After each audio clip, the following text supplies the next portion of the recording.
주목사에 오신 여러분들을 환영하고 축복합니다. 하나님께 새로운 날을 허락하셨는데요. 새로운 날을 걸맞는 새로운 은혜로 오늘 하루 우리 인생을 지킬 줄 믿습니다. 오늘은 다시 가나안으로 라는 제목을 가지고 신명기 2장 1절부터 25절까지 말씀을 좀 살펴봤으면 좋겠습니다. 우리 4절부터 5절까지 말씀 같이 한번 읽어볼까요? 너는 또 백성에게 명령하여 이르기를 너희는 세일에 거주하는 너희 동족에서의 자손이 사는 지역으로 지날진대 그들이 너희를 두려워하리니 너희는 스스로 깊이 삼가고 그들과 다투지 말라. 그들의 땅은 한 발자국도 너희에게 주지 아니하리니 이는 내가 세일산을 에서에게 기업으로 주었음이라. 예, 이스라엘 백성들은 원래 애굽에서 노예 생활을 하고 있었죠. 그런데 하나님의 은혜로 출애굽을 하게 돼서 홍해를 건너고 시내산에 가게 됩니다. 그런 다음에 다시 약속의 땅을 향해 나아가다가 가데스 바네아 지역에서 정탐꾼을 보내죠. 이 정탐꾼을 보낸 결과 이들이 불순종의 고백을 하게 됩니다. 그 결과 다시 이스라엘 백성들을 광야로 하나님이 인도하세요. 이렇게 광야로 인도하신 이유는 뭐냐면 하나님을 신뢰하는 법을 배우게 하기 위해서입니다. 정말 가나안 땅에 가서 살아감에 있어서 가장 중요한 것은 하나님을 신뢰하는 법들을 배우는 거예요. 우리도 마찬가지죠. 이 땅에서 우리가 배워야 될 가장 중요한 삶의 태도는 무엇입니까? 하나님을 신뢰하는 법들을 배우는 거예요. 그런 다음에 다시 가나안 땅으로 갑니다. 가나안 땅으로 가는데 이번에 가나안 땅 올라갈 때 어느 지역을 통과하게 되냐면 에돔 지역을 통과하게 돼요. 에서의 후손이 사는 너희 동쪽에 에서의 자손이 사는 지역을 통과하게 됩니다. 그런데 이 지역을 통과할 때 하나님께서 굉장히 중요한 명령을 내립니다. 그것은 뭐냐면 그들과 다투지 말고 그들에게 무엇인가를 빼앗지 말라고 이야기해요. 싸우지 말고 다투지 말고 그들에게 그들을 괴롭히지 말라라고 명령합니다. 이것은 단순히 에돔만의 문제가 아니에요. 계속해서 모압과 암몬 지역을 지나가는데 그 지역에서도 동일한 명령을 내리세요. 그렇다면 이 명령을 통해서 우리가 알 수 있는 방법은 알 수 있는 내용은 무엇일까요? 왜 하나님께서는 에서의 자손들을 괴롭히지 말고 그들과 다투지 말라고 말씀을 하셨을까요? 아마 여러 가지 이유가 있을 거예요. 그런데 그 중에서 가장 중요한 이유 중에 하나는 뭐냐면 모든 민족을 향한 하나님의 사랑과 마음을 우리는 발견할 수가 있습니다. 우리가 가끔 믿지 않는 사람들이 종종 이런 이야기를 해요. 어떤 이야기를 하냐면 구약의 하나님을 이해할 수 없다고. 나는 구약의 하나님을 받아들일 수가 없다고. 왜 그럴까요? 구약의 하나님을 보면 이스라엘 민족만 사랑하시고 다른 민족들은 뭐 한 거예요? 너무나 비참하게 다루시다는 거예요. 때로는 다른 민족들을 다 학살도 하시고 어떻게 이스라엘 민족만 살아가시고 다른 민족들을 그렇게 내버려 두시고 때로는 그렇게 학대를 하시냐고. 그런 하나님이랑 난 믿을 수가 없다고 이렇게 이야기합니다. 하지만 그렇지 않아요. 물론 하나님이 이스라엘 백성들을 사랑합니다. 이스라엘 민족들을 사랑합니다.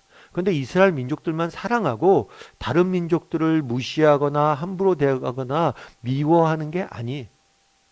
훗날 이스라엘 백성들이 가나안 땅에 들어가잖아요. 근데 가나안 땅에 들어갈 때 뭐라고 이야기하냐면 그 땅을 차지하기 위해 전쟁을 펼치게 돼요. 근데 하나님은 뭐라고 표현하냐면 가나안 족속의 죄가 창궐해서 더 이상 그들의 죄를 가만히 두고 볼 수가 없어서 이스라엘 백성들을 그들의 심판하는 도구로 그들의 죄가 넘쳐나서 그들을 심판하는 도구로 이스라엘 백성들을 사용한다라고 표현해요. 반대도 마찬가지예요. 이스라엘 백성들이 나중에 범죄합니다. 죄를 짓습니다. 그러자 하나님께서 이방 민족을 사용하셔서 이스라엘 뭐예요? 징계하세요. 하나님께서 단순히 가나안 전쟁에서 이스라엘 민족과 다른 민족, 이스라엘 민족을 내가 다 편해. 그래서 다른 민족을 미워해. 그래서 하신 게 아니에요. 이들의 죄를 이스라엘 백성들을 통해서 뭐예요? 징계 수단으로 사용한 것일 뿐이에요. 다르게 말하면 하나님은 이스라엘 백성들을 사랑합니다. 그런데 이스라엘 백성들만 사랑하는 게 아니라 모든 민족과 백성을 사랑하세요. 이것은 처음 이스라엘 민족의 조상인 아브라함을 부를 때 명확히 밝힌 바예요. 아브라함을 부를 때 뭐라고 그랬습니까? 네가 복의 통로가 될 것이다. 너를 통해서 열방이 내게로 돌아올 것이다. 하나님이 원하시는 건 무엇입니까?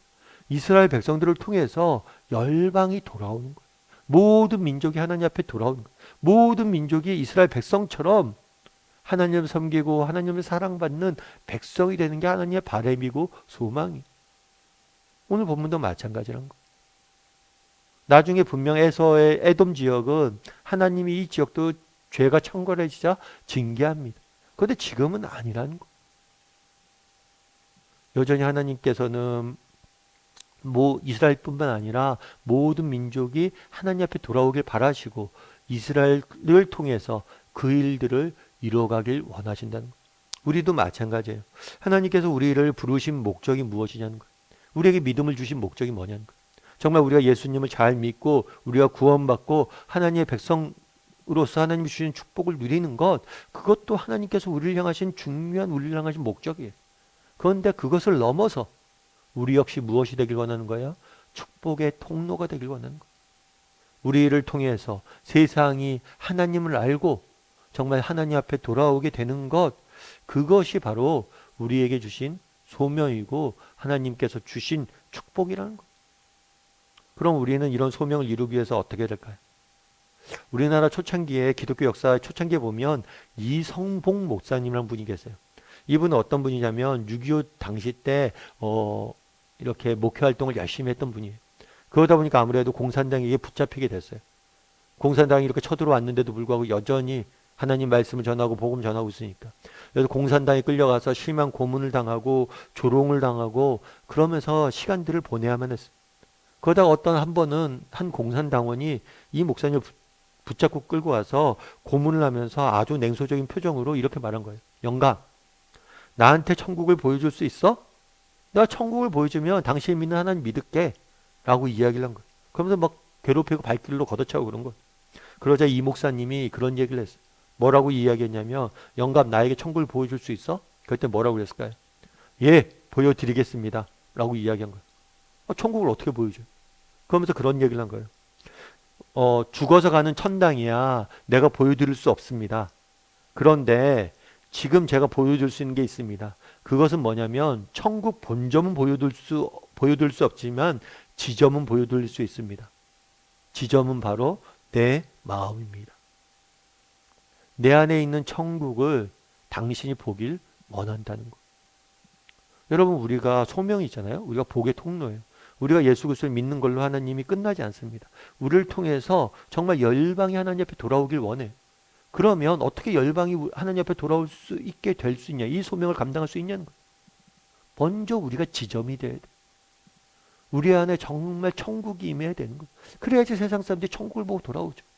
이스라엘 백성들이 하나님 앞에 순종을 하고 하나님을 정직히 섬기고 하나님이 그 결과 하나님의 인도하심을 받고 하나님 주시는 축복과 은혜를 누릴 때 그걸 보고 사람들이 돌아오는 거거든. 다르게 말하면 우리가 먼저 천국의 지점이 돼야 됩니다. 우리가 먼저 하나님을 정직히 섬기고 정말 하나님이 주시는 은혜를 맛보고 하나님과 매일 날마다 동일하면서 살아갈 때 우리의 모습을 보고 세상 사람들이 돌아오는 거예요. 이스라엘 민족들이 그런 모습들을 보여주길 원했던 거예요. 너희가 내 명령에 순종해서 한 걸음 한 걸음 약속의 땅에 가는 과정을 이방 민족들이 보길 원했던 거예요. 우리도 마찬가지입니다. 오늘 하루 살면서 정말 하나님이 우리를 향하신 뜻은 무엇입니까? 정말 우리가 온전히 하나님을 섬기고 하나님의 인도하심을 받고 그래서 하나님 주시는 은혜를 마음껏 누리는 거예요. 뿐만 아니라 이 은혜를 누린 은혜를 통해서 세상에 그리스도를 전파하는 것. 그것이 하나님께서 우리에게 주신 소명이에요. 그것을 이루기 위해서 먼저 우리 안에 하나님의 나라가 임해야 됩니다. 우리 안에 천국의 지점이 임해야 돼요. 우리 안에 먼저 내가 먼저 하나님과 깊은 교제를 나누고 하나님과 동행하며 하나님이 주시는 은혜를 내가 먼저 맛봐야 돼. 그래야지 세상이 우리를 보고 돌아오는 거. 그래서 오늘 하루 정말 하나님과 동행하면서 하나님이 주시는 은혜를 맛보는 하루가 되었으면 좋겠고, 그리고 우리에게 주신 소명이 단순히 나 하나 믿는 게 아니라 우리 이웃에게 이웃에게 열방이 나를 통해서 하나님에게 돌아오는 것이 하나님이 내게 주신 중요한 소명임을 기억하며 정말 세상에 하나님의 나라를 보여줄 줄 아는 그런 사람이 되겠다고 결단하며 하루를 또 시작했으면 좋겠습니다.